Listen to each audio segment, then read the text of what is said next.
അന്യസംസ്ഥാന തൊഴിലാളികളായ 2 പേരെ ജോലിക്ക് വിളിച്ച് കൊണ്ടുപോയ ശേഷം പണവും മൊബൈൽ ഫോണും മോഷ്ടിച്ച് കടത്തിയതായി പരാതി. കൊല്ലം അഞ്ചലിലാണ് സംഭവം. അഞ്ചൽ ചന്തമുക്കിൽ പതിവ് പോലെ തൊഴിൽ തേടി നിന്ന് 2 അന്യസംസ്ഥാന തൊഴിലാളികളെയാണ് തിങ്കളാഴ്ച രാവിലെ 8 മണിയോടുകൂടിയാണ് ഒരാൾ എത്തി ജോലിക്ക് വിളിച്ചു കൊണ്ടുപോയത്.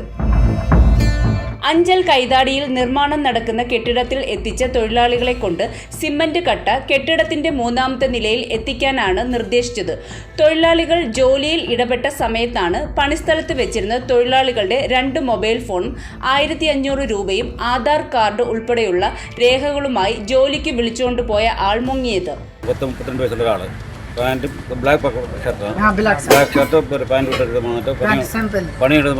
ആലഞ്ചേരി കൈതാടിയിൽ മുസ്ലിം പള്ളിക്ക് സമീപമുള്ള ബിൽഡിങ്ങിൽ കൊണ്ടുപോയി. അവിടെ കൊണ്ടുപോയിട്ട് കുറേ കട്ടകൾ വലിയ താഴെ ഇരിക്കുന്നു. ആ കട്ട വർക്കി മേളിൽ കൊണ്ടുപോകാൻ പറഞ്ഞു. അടുത്ത ലോഡറിനെ വരുമെന്ന് പറഞ്ഞു.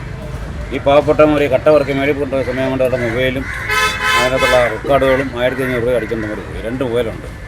20,000 മൊബൈൽ 15,000 രൂപ ഇല്ലേ, അതൊന്നും അടിക്കൊണ്ട് പോയി. സംഭവത്തിൽ അഞ്ചൽ പോലീസിൽ അന്യസംസ്ഥാന തൊഴിലാളികൾ പരാതി നൽകി. പ്രദേശത്തെ CCTV ദൃശ്യങ്ങൾ ശേഖരിച്ച് പ്രതിയെ പിടികൂടാനുള്ള ശ്രമത്തിലാണ് അഞ്ചൽ പോലീസ്.